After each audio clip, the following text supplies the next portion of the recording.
Hello, and welcome once again, YouTube fans and friends.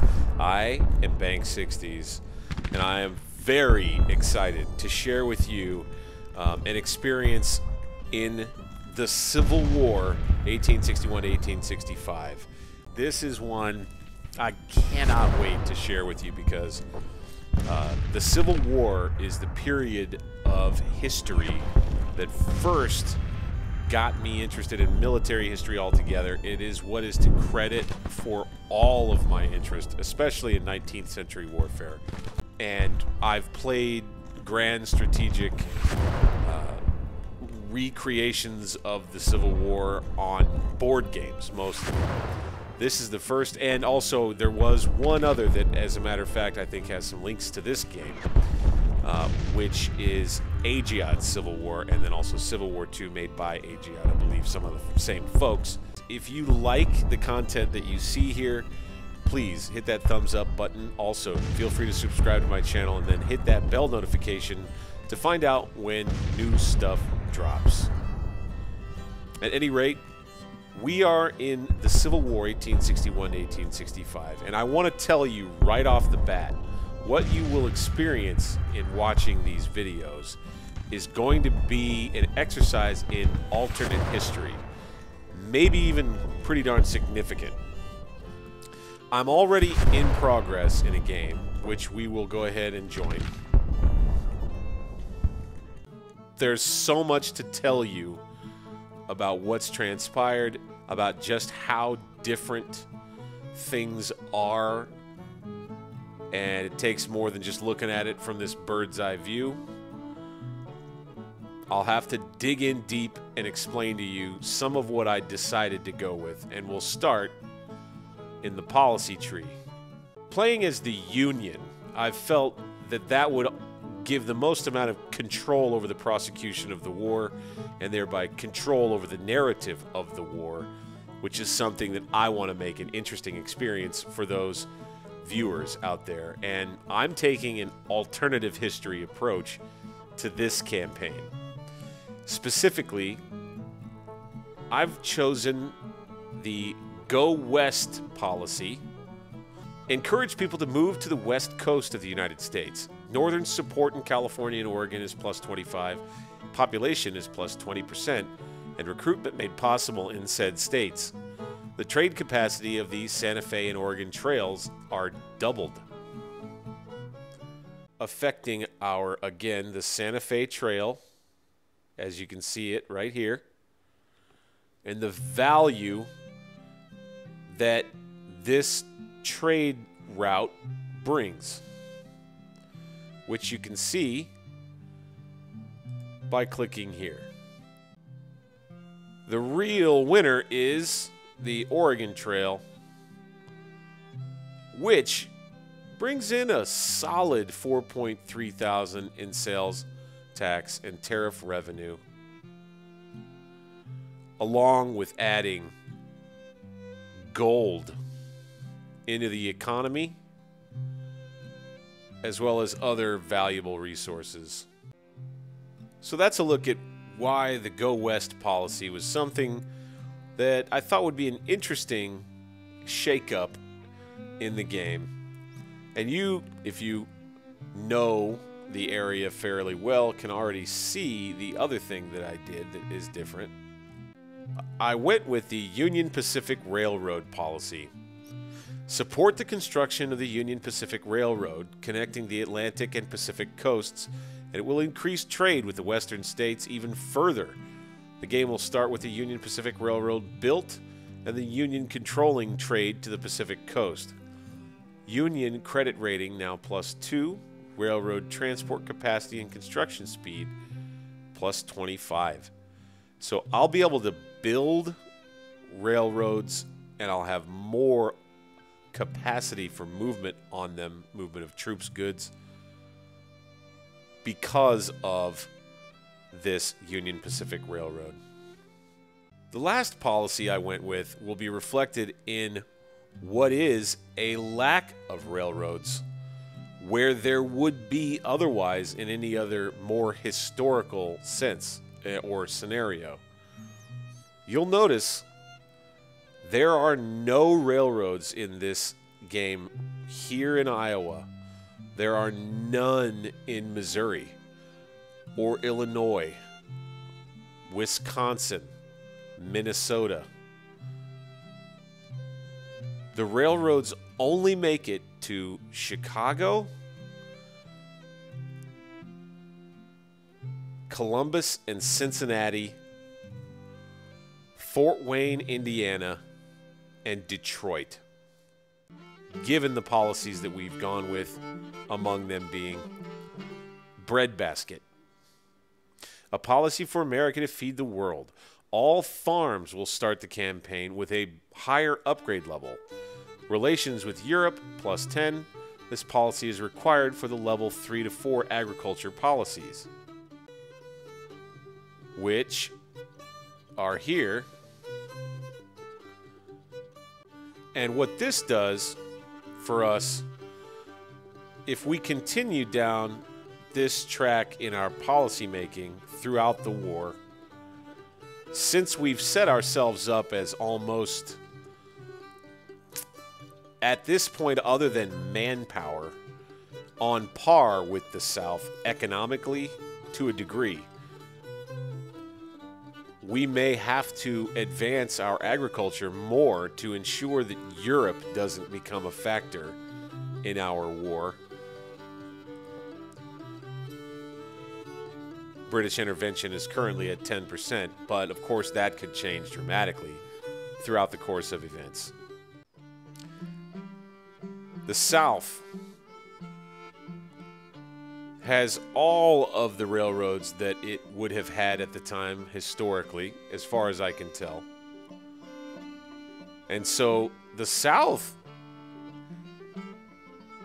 their railroad capacity all the way up to Bowling Green into Kentucky here in the West, their capacity for defending themselves in Tennessee, their capacity for defending themselves in the Deep South is, quite frankly, better than my capacity for invading any of those areas, given the fact that I don't have any railroads moving supplies in that direction quickly.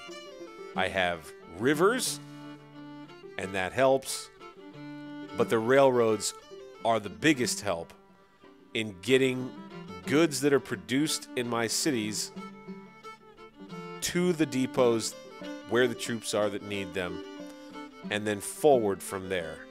Railroads are the key to an invasion, to a land invasion. And so, quite frankly, in this alternative history universe that we have as the northern player here, we probably will not, for at least a year or more, be able to conduct an aggressive land invasion in the West. Maybe really at all. The best we might be able to do is to come and take Nashville, or perhaps to take towns along the Mississippi River. That would be most likely the best we might expect.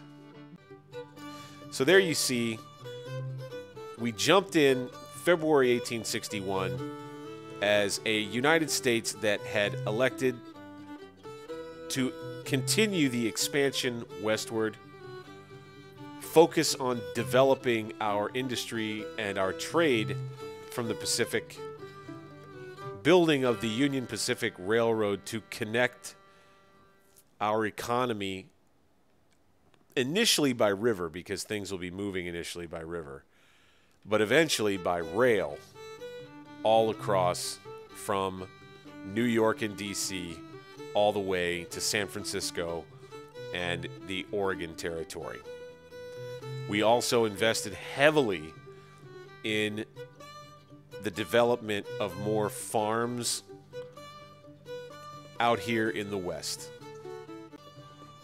They're producing livestock, wool, crops, horses. And of course, this is an amalgamation of farming that's going on in the region, by the way.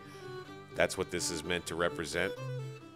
Okay, here we have what looks to be a brand new farm that is not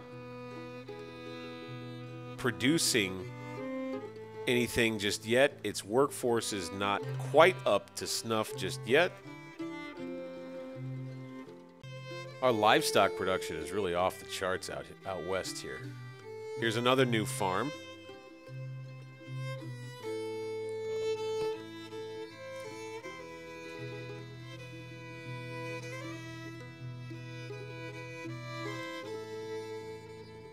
Union-controlled Indian village is good. There's some produce there.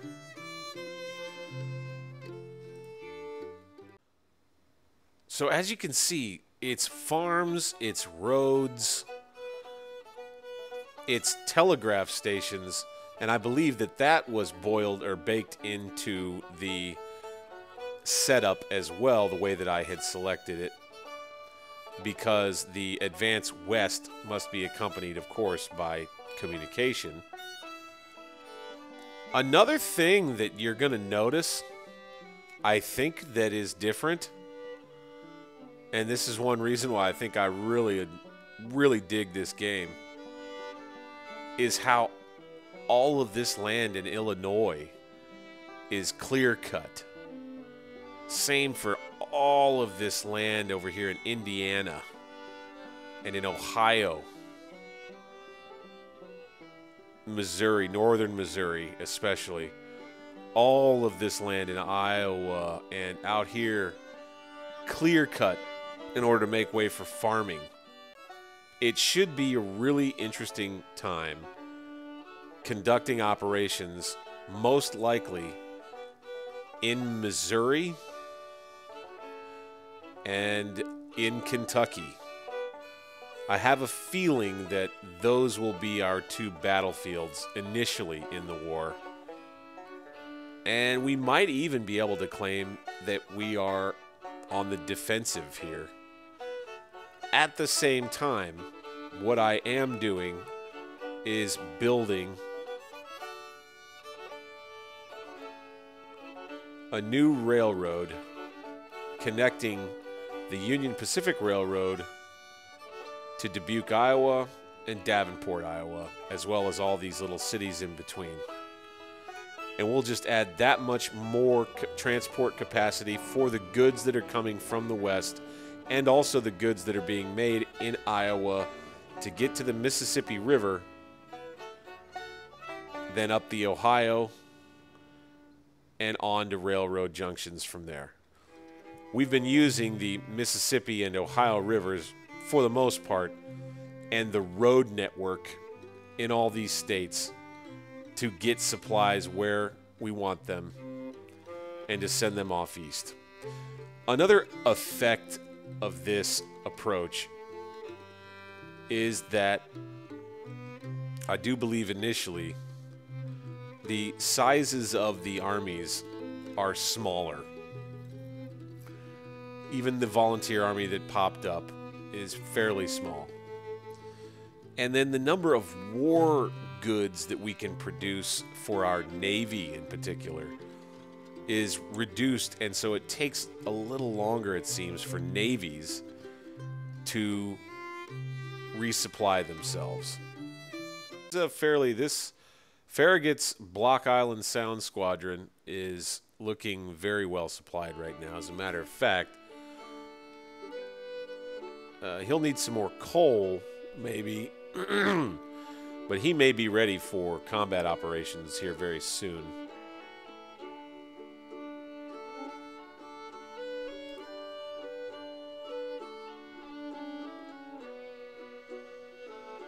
He's got the USS Alabama, ship of the line, followed by several smaller craft.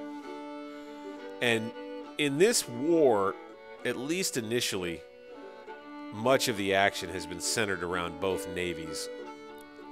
You can see here, I've already bombarded Norfolk and caused damage there. My fleet was also badly battered as a result of that attack. We're going to divert back to our financial situation, which is not great. We still have a AA rating. We've lowered tariffs significantly to try to help increase the flow of foreign goods into our markets, to try and help speed up the supply of our armies. There is one big upside to note about my focus on the breadbasket, and that is that I will have no shortage of forage and provisions available for the fighting men that I call up. But I wanted to start with that change up. We'll just assume essentially that the North was perhaps maybe too hopeful in the idea that there would be in the idea that there might not be a war with the southern states. That's kind of the background of what you see in front of you. Oh, and by the way, I was wrong about the deficit. The deficit is 90 million right now. And I believe that's a per year number. Our interest rates continue to go down, which is good.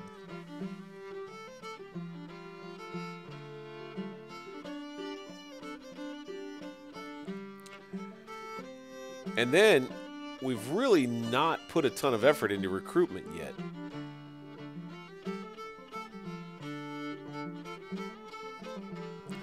We're still minding our balance sheet, quite frankly. We can't have the government running crazy low on money.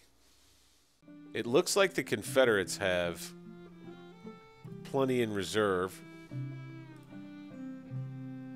Both of us have AA rating right now.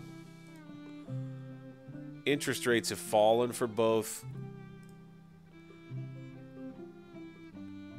National debt for the Confederacy has risen quickly. My unemployment rate is falling precipitously here, which is good. So the lower tariffs and the lower sales tax hurt us in the short term with money. And I've been doing this over the past couple of months, which is to continue reducing tariffs and sales tax and allow for wealth to grow, unemployment to fall, for production as a result then to grow.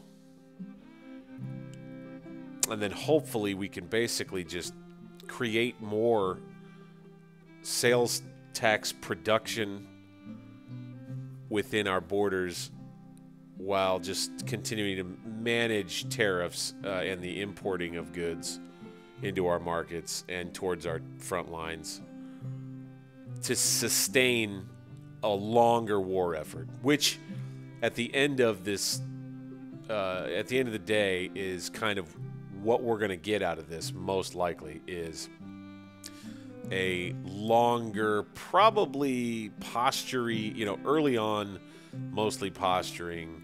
Though we do have the Army of the Northwest with a strength of 15,025 guns. This is going to be the main threat for our forces. There is the Army of the Potomac, the Confederate Army of the Potomac, about 4,600 men, 5 guns. Of course, that information is probably fairly inaccurate. But I've formed the Army of Northeastern Virginia as was historically done. I'm waiting on a battery to arrive, the second battery, and then I'm returning a division to the fold, and we'll end up with roughly 13,000 or so men in that army, another 5,400 in the Department of Pennsylvania,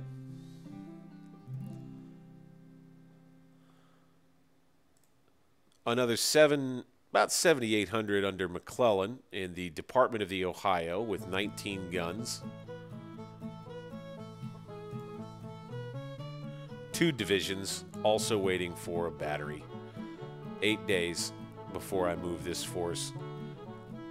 Baker and Mansfield's divisions make up the Department of the Ohio. And then way out west here, I'm already making some headway with the Department of the West and its detached Army of the West, a cavalry army, mostly cavalry.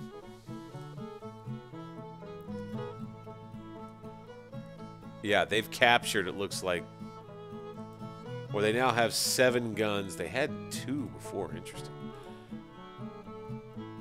5,200 men with 16 guns and 2,800 cavalrymen with 7 horse artillery pieces moving through Missouri, a friendly state that was invaded by Sterling Price's Missouri Home Guard, which I believe to be somewhere here. It was withdrawing as I moved toward it.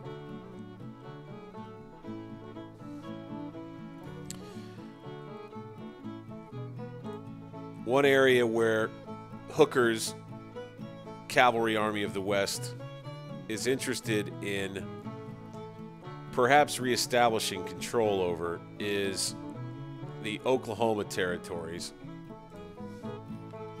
There's quite a bit of production out here.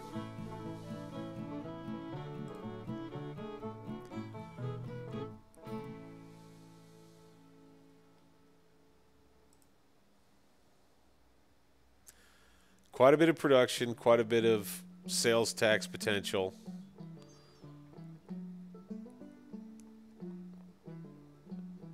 Taking Fayetteville and Fort Smith will be most likely the key to jumping off into Oklahoma.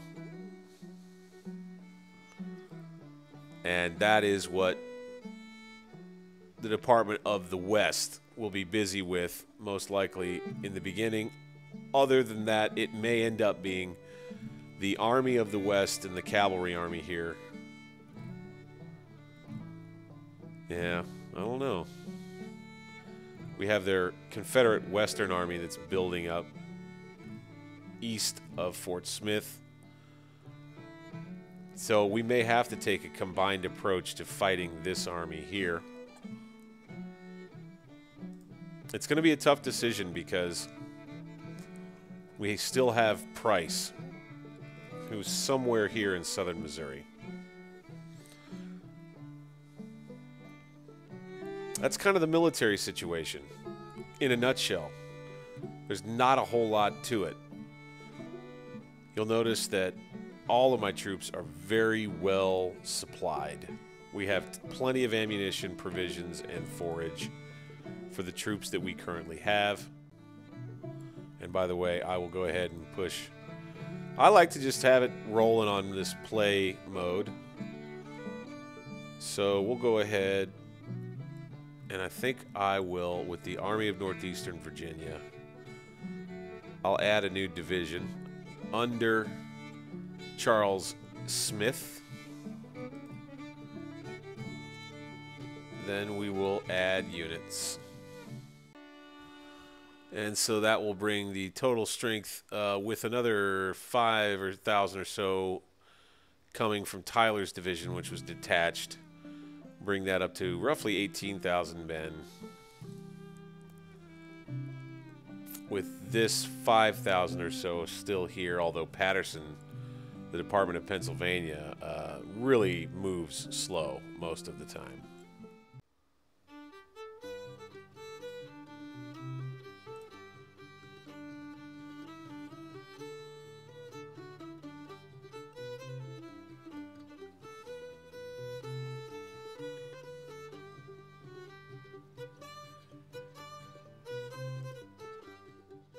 So, what I haven't really talked about much is my military approach to the war and my plan. Given the background that I've already mentioned, I think that executing more aggressive offensive action by land is going to be more likely, more realistic in this part of the battlefield in the war. Engaging in battles, hopefully winning them, something to tell the folks at home, glory, things of that nature. To address something else that I will find interested, or I'll find myself very interested to see what effect it might have, is a strategy that I'm going to undertake to target specifically Confederate salt. Where we'll start is to explain why salt is important. So, one of the biggest things that your armies will always need, yours or your enemies, is provisions.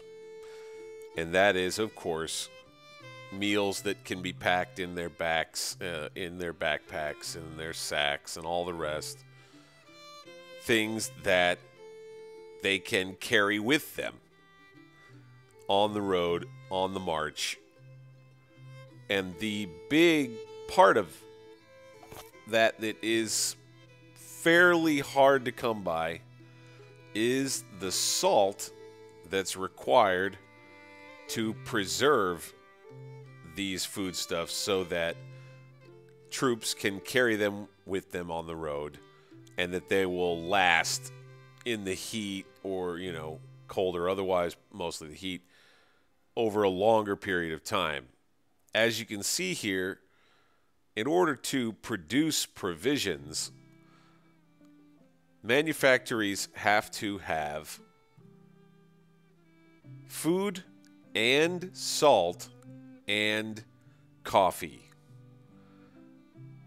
Those are the basics to feed the troops out on campaign. So I'm employing a strategy, quite frankly, and quite simply, of starving the South of salt, along with gaining as many victories in the field with my armies as I possibly can, and hopefully preventing a major aggressive push by the Confederates in the West. But in particular, one target is going to be the port at Apalachicola,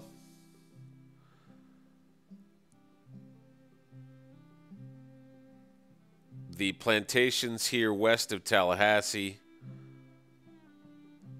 the salt works south of Tallahassee,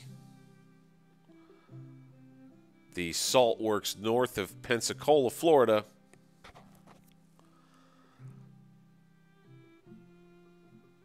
and the Avery Island rock salt mines west of New Orleans.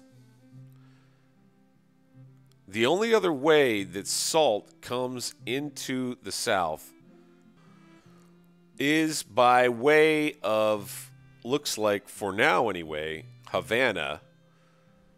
And so this important infrastructure point may need to be blockaded by one of my forces. Where I'll move next is to explain how I'll likely prosecute the war elsewhere that aren't necessarily quote-unquote main targets, but will be efforts that are important to gaining a victory. That will be here in Northern Virginia. Really, what we'll aim to do is to, much like in history, have one very large field army that can do battle in the northern part and win, hopefully win.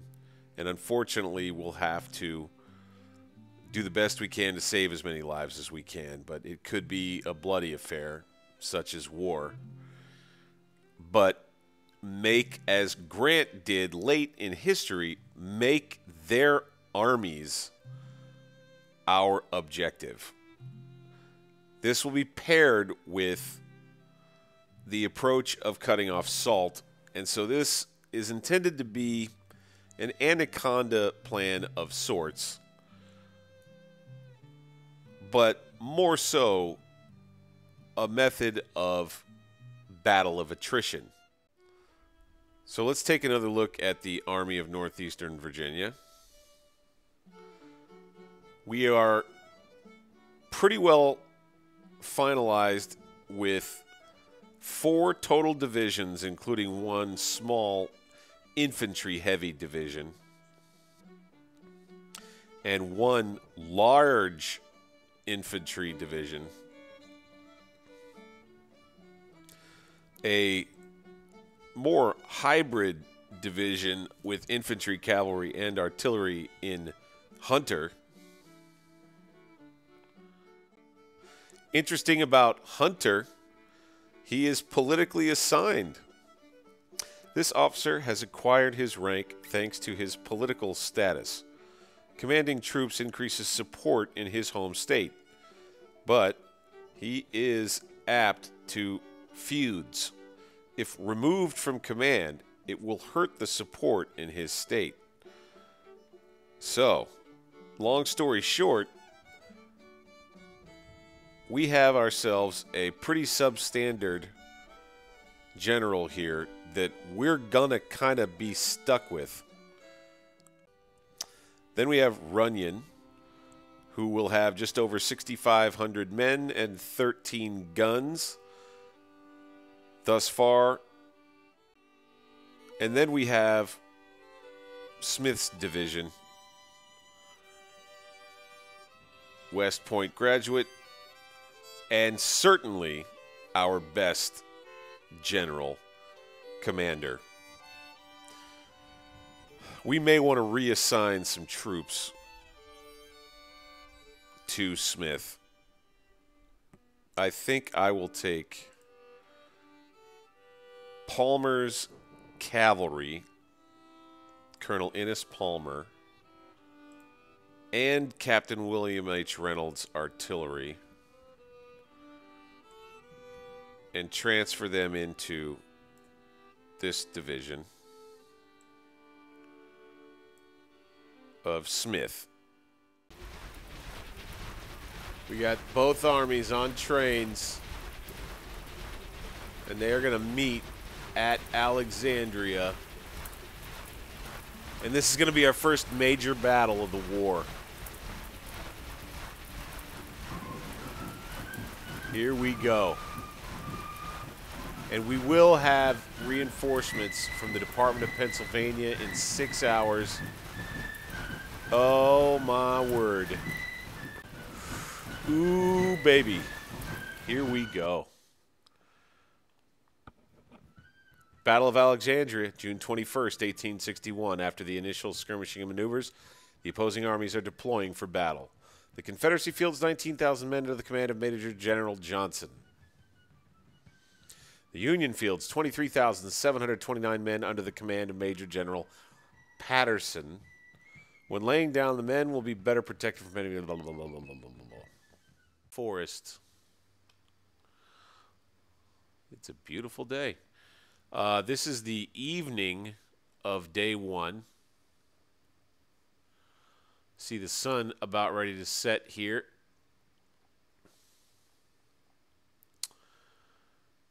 So, I'm thinking we likely will use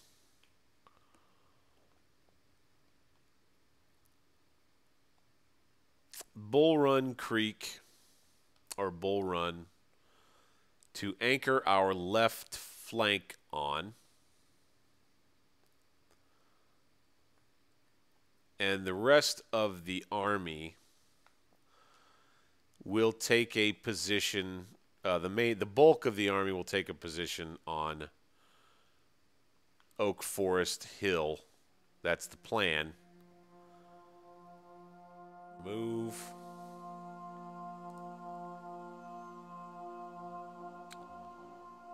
Runyon's troops on the move. Union Army on the move. And night is falling.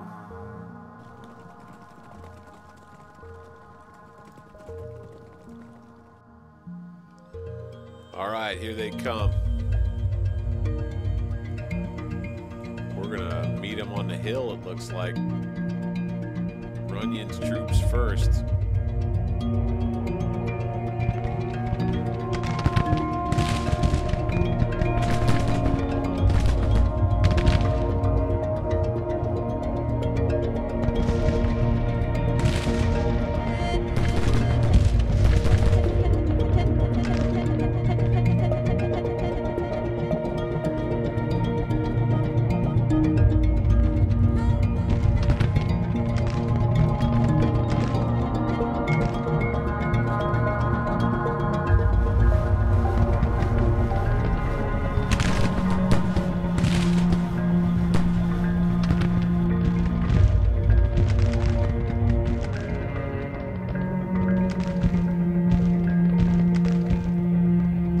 Sherman is feuding with somebody.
Major federal victory.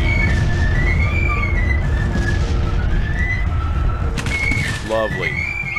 Roughly 3,900 casualties out of 1,900. Nearly 2 to 1. Nearly 2 to 1. Losses. The citizens of the United States have been calling for action against the rebellion, and the president has finally answered this call. Today, Lincoln has announced that Union armies have won a great victory in Confederate territory. Before this action was taken, support for the Southern cause was steadily increasing in slave states, as Lincoln was seen to be unable to solve the crisis at hand, much like his predecessor Buchanan. However, with Lincoln showing a stronger resolve, many advocates of rebellion have grown concerned, and we gain to national morale. I mean, their support isn't impacted too badly. The morale of our armies is similar still. So Patterson is highly famous now.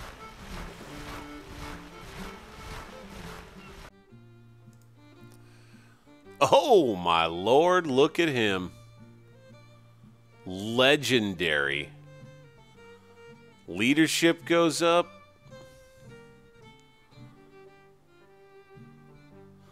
Everyone knows his name and deeds.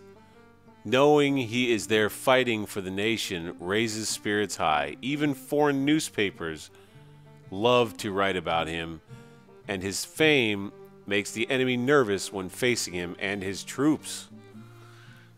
Now, how about that?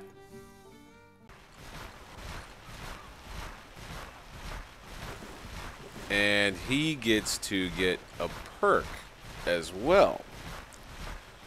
With inspiring leadership and familiarization with the hardships of forced marches, the men will keep on going longer than you thought possible. Forced march speed plus 10%. Oh my. Oh, wow. Look at this. Oh gosh, units routing. Those Confederates.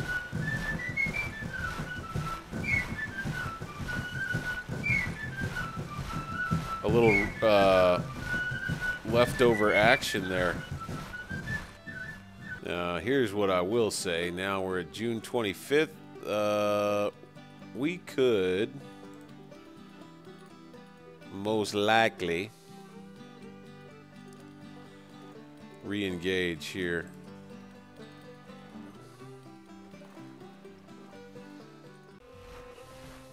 Take control of Winchester there.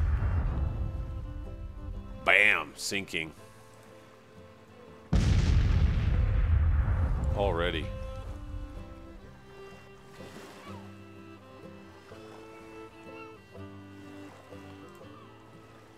This could count towards our 5 battle wins in a row. We're going to get rid of these blockades that are going on here. And then next... Oh. Yeah, here we go. His Excellency the President, the Battle of Chesapeake Bay has ended with the Savannah Squadron retreating. The engagement was a complete victory with the enemy fleet thoroughly whipped. 1 ship sunk, 1 ship's captured. The condition of the enemy fleet believed to be deteriorated. So, the rebel cause didn't lose a ton of support. Lost a little support, though. All right, so we've managed to take a foothold in Virginia, Northern Virginia. We have nothing in Kentucky to worry about. These boys from New Jersey. Look at them. That's a unique looking group. Well, they only have 17 days left on their enlistments. Same with Tyler's entire division. So we've got a bit of a problem that we're going to have to deal with here, which is a whole bunch of guys with 3-month enlistments that'll be coming up here within the next month, half a month. And we're going to have to order up some new troops. I think we may need to do this.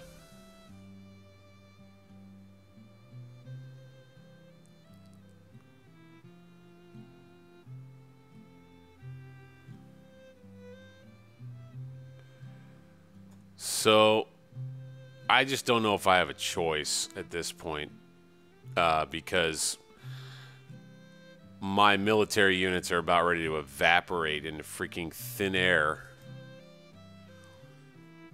if I don't do this. Yeah, we're going to have to just put that on the back burner. Get this done in 22 days.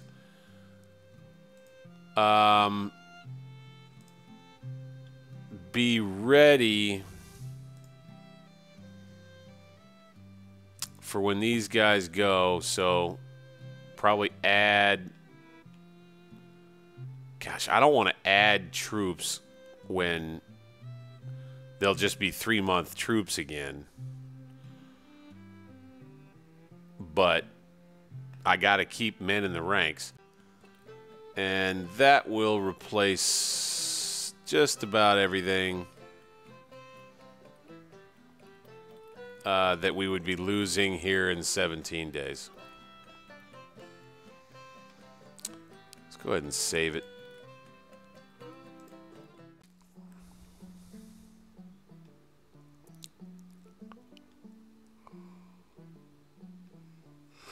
Just about wrapping up this depot.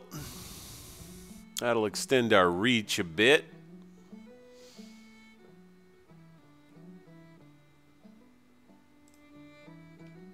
Pendergast with the home squadron back in port.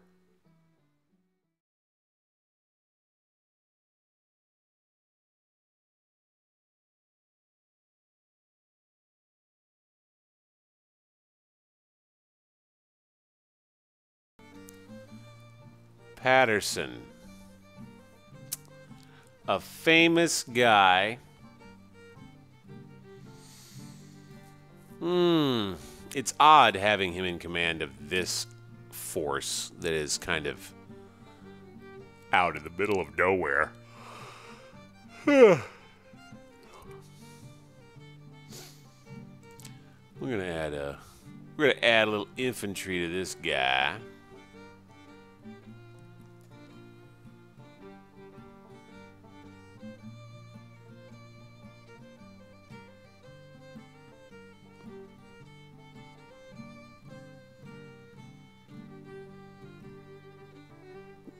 Be Massachusetts guys.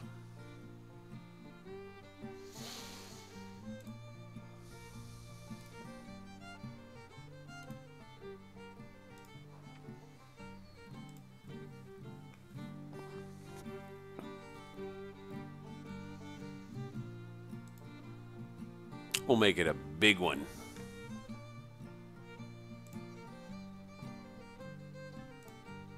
Only the best. Oh, our investment in